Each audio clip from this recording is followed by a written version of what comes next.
હાય હાય. Actually હું press report કરો ને એમ નહીં, હું પ્રેસ રિપોર્ટર છું. મારે કંઈક પૂછવું છે. તમારા લગ્ન થઈ ગયા? ના, હજી બાકી છે. પણ તમે કોણ કહ્યું? Press reporter. તમે પ્રેસ રિપોર્ટર અને હું પ્રેસ રિપોર્ટર. હા, એનો મતલબ કે તમારા લગ્ન નથી થયા? ના. ઓકે, તમે મારા કામમાં આવશો. તમને કોણે કહ્યું કે હું બધા જ કુંવારા છોકરાઓના કામમાં આવું છું? બોલો. સુનિલ, તું મારી સંકટ સમયની સાંકળ છે.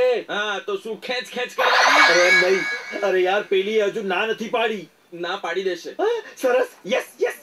શું યસ? તારા વાળી નહીં, આ મારો બોસ મને નોકરીની ના પાડી દેશે. અરે મારને ગોળી એવી નોકરી ને, તારો બોસ તને ના પાડશે ને તો નોકરી છોડી દેજે, પણ પેલીને ગમે તેમ કરીને ના પડાવડાય. ભાઈ સમીર, મારા બોસે છે ને સગાઈ પછી છોકરા છોકરીઓ શું વિચારે એની ઉપર આર્ટિકલ લખવાનો કીધો છે. હું આર્ટિકલ લખું કે તારી સમસ્યા દૂર કરું? સમસ્યા સોલ્વ કર. હું તો કહું છું આપણે ઝડપથી લગ્ન લઈ લેવા જોઈએ. ન કરે નારાયણ ને વચ્ચે કઈ થઈ ગયું તો? ચાર વિચાર આવે છે. હા, તે જે 4 લાફા મારે ને એના વિચાર આવે છે. મારા મનમાં તો એવું થાય છે ને કે અત્યારે ગણીને તને 4 લાફા ગાલ પર રસીદ કરી દઉં, પણ એવું થાય છે કે જાણે તારા જેવું કોણ થાય. સુનિલ પ્લીઝ. નાટક? તને આ નાટક લાગે છે? નાટક નહીં તો બીજું શું?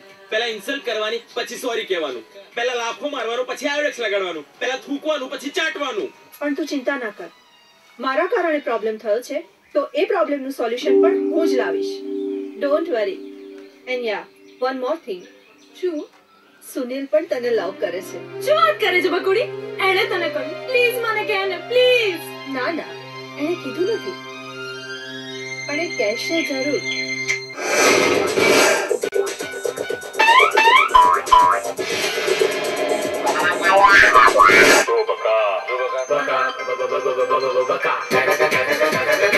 આપણને જોઈએ એવી મળી ગઈ છે. એની બેનને આટલા મહિના પછી ફોન કર્યો. એક તો છોકરીને છેડતી કરે છે, ઉપરથી પૂછે છે કે તમને કોઈ પ્રોબ્લેમ છે? 100%. અરે ગિલ્લી, એ ડંડા આપણા બેરી દોસ્તીના ફરકે ઝંડા. હવે સાલા પોપટ. કમાલબાજી, તુજે કુછ નહીં આતી. નાટક નહીં તો બીજું શું? પહેલા ઇન્સલ્ટ કરવાની, પછી સોરી કહેવાનું, પહેલા લાફો મારવાનો, પછી આયોડેક્સ લગાડવાનું. તું મારો એક્કો છે, તું મારો ચોક્કો છે, તું મારો છક્કો છે, તું બુદ્ધિનો બારદાન છે. કેવી લાગે છે? બોમ્બ લાગે છે, બોમ્બ.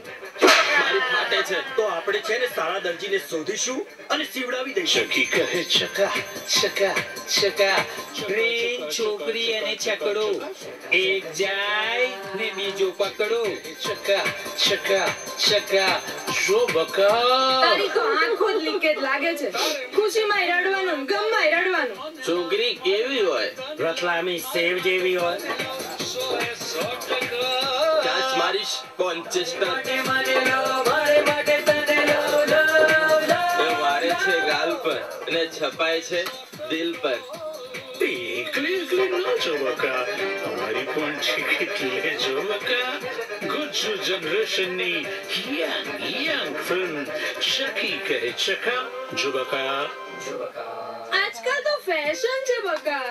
WhatsApp પર એક છોકરો, Facebook પર બીજો છોકરો, અને Teams message પર ત્રીજો છોકરો. એટલે એને બ્રિજ સિનેમા કરવાનો પ્રયત્ન કર્યો છે કે એવું નથી કે માત્ર વેસ્ટર્ન પેલા લોકોને જ ગમે. બકો કેરેક્ટર એવું છે કે જે ગામડાઓમાં પણ પોપ્યુલર છે, એઝ ફાર એઝ બ્રિજની પેલી બાજુ પણ એટલું જ પોપ્યુલર કેરેક્ટર છે. અને આપણે આને બ્રિજ ઓડિયન્સને આપણે પણ કરવાની છે. પૂજા પ્રિયસી નાયક એ આ ફિલ્મમાં લીડ રોલ કરે છે. સેજ લેટ આવી છે શૂટિંગમાં. વિચાર કેવી રીતે આવ્યો આ પિક્ચર બનાવવાનો? બહુ ફિલ્મ હોય અને ઓપનિંગ જ ના મળે, એટલે પહેલો શોમાં જ કોઈ ઓડિયન્સ જ ના આવે. હવે જો ઓપનિંગ જ ના હોય, બીજું કે મારી પોતાની ડોટર છે તો એ ઇંગ્લિશ મીડિયમમાં ભણેલી છે, હવે એ ગુજરાતી ઓછું વાંચે છે, ઓછું પેલું કરે છે, તો હવે એની અંદર જે આ નવી આશા તો પિક્ચર સારી ચાલે એ જ આશા. ને કે મને એવી અપેક્ષા છે કે હવે જે રીતે ઓડિયો ચલો યસ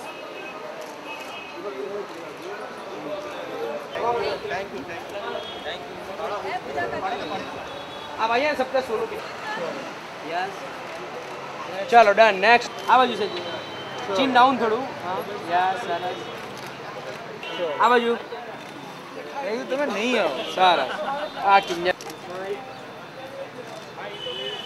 થોડા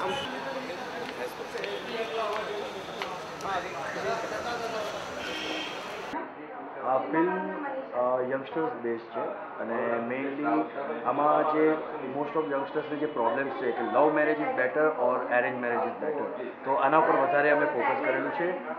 બે કપલ છે, બે ફ્રેન્ડ્સ છે, મેલ એન્ડ ફિમેલ, અને એ લોકો વચ્ચે જે કન્ફ્યુઝન છે મેરેજને લઈને લગતું, લવને લઈને લગતું, અને એનું સોલ્યુશન એ લોકો કેવી રીતે લાવે છે એના પર આખી ફિલ્મ છે. ટોટલી કોમેડી મૂવી છે અને ઇટ્સ યંગસ્ટર્સ મૂવી, તો વી એક્સેપ્ટ કે મોર એન્ડ મોર યંગસ્ટર્સ આ મૂવીને જોવે, એન્જોય કરે અને કંઈક લર્ન કરે. એકચ્યુઅલી આપણે બિંગ અમદાવાદી guys it's a very common word. જો બકા આપણે કંઈ પણ હોય તો બકા આમ કરી લેજે, બકા તેમ કરી લેજે, એટલે બકા એક વર્ડ અમે લોકોએ માઇન્ડમાં રાખ્યો હતો. અને when we are making this film એની પહેલાં જ બકા વોટ્સએપ એન્ડ ફેસબુક ને મેઇનલી સોશિયલ મીડિયા પર એટલું ચર્ચિત થઈ ગયું હતું. તો વી પ્લાન આઉટ કે યા ઇટ્સ ગુડ ટાઇટલ. જો બકા આ ટાઇટલ એક એટ્રેક્ટ કરી શકે એવું છે યંગસ્ટર્સને, અને પછી આ ટાઇટલ ડિસાઇડ કરવાનું.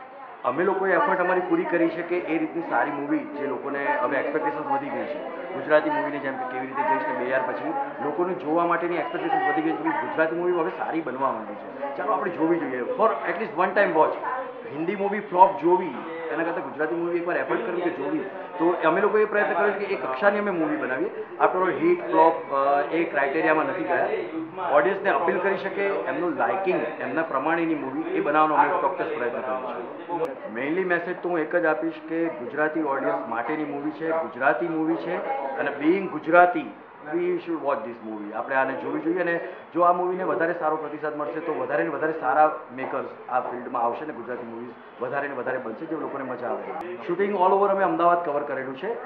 પાલડી વિસ્તારથી લઈને અમે લોકો અંજલી ને સીજી રોડ ને મેઇનલી અમદાવાદને ફોકસ બેઝ હતો અમદાવાદનો જ, એટલે અમદાવાદની બધી આપણે જેટલા બી સારા એરિયા હતા કે જે યંગસ્ટર્સના કહેવાય ને, આપણે શંભુસ કાફે બેસે, સીસીડી બેસે, યુનિવર્સિટી બેસે, જે એરિયા કે જ્યાં આગળ યંગસ્ટર્સ વધારે મેઇનલી બેસતા હોય છે, તો આ બધા એરિયાઝ IIM આ બધા એરિયાને અમે લોકોએ કવર કરેલા છે.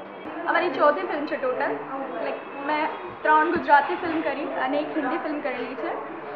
આ ફિલ્મમાં મારો રોલ બેઝિકલી હું NRI છું, જે આવી છે લંડનથી, અને એના માસીના ત્યાં રહે છે, એના મોમ ડેડ છે એની, અને ત્યાંથી જે મેરેજ અરેન્જ મેરેજ લવ મેરેજનું જે સિચ્યુએશન થાય છે એ ત્યાંથી સ્ટાર્ટ થાય છે. અને આગળ હું તમને કહીશ, જો તમે મૂવી જોશો ત્યારે તમને વધારે ખબર પડશે. જેમ કે નિશિતે હમણાં કીધું કે લવ મેરેજ અરેન્જ મેરેજ આજકાલની જનરેશનને આ બધા બહુ પ્રોબ્લેમ્સ હોય છે, તો એ શું પ્રોબ્લેમ કેવી રીતે સોર્ટ આઉટ થાય છે, શું થાય છે, એવરીથિંગ આ મૂવીમાં બતાવવામાં આવ્યું છે.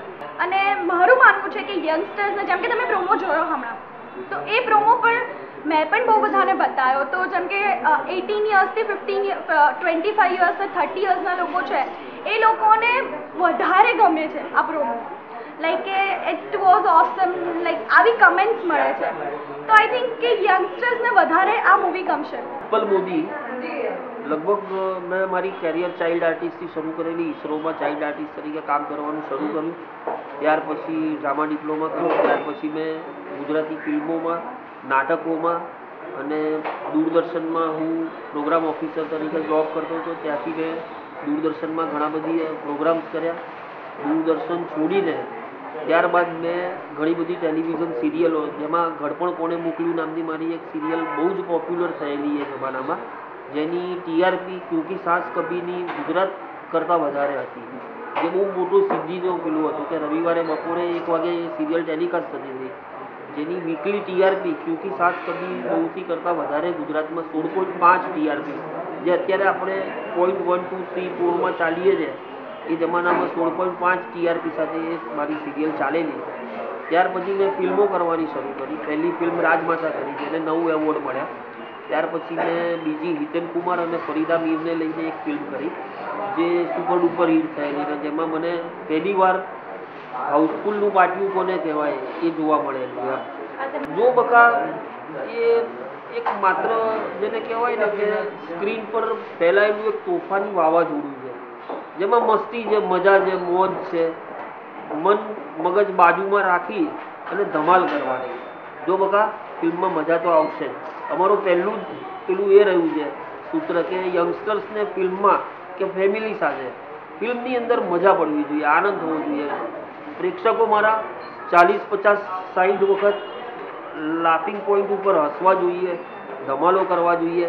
એક પિકનિક જેવી બની જાય ને આ ફિલ્મ, એવી મારી લાગણી છે ને એવી અમે બનાવવાનો પૂરેપૂરો પ્રયત્ન કર્યો છે. લગભગ ક્યાંય કોઈ સીન અમે સિરિયસ કરવાનો પેલામાં અમે મૂક્યો નથી કે બધા જ સીનમાં સિરિયસ સીન પણ કોમેડી વેમાં આવે એવો એક નવો પ્રયોગ આ ફિલ્મ સાથે અમે કર્યો છે કે જેથી કરીને લોકોને મજા પડવી જોઈએ.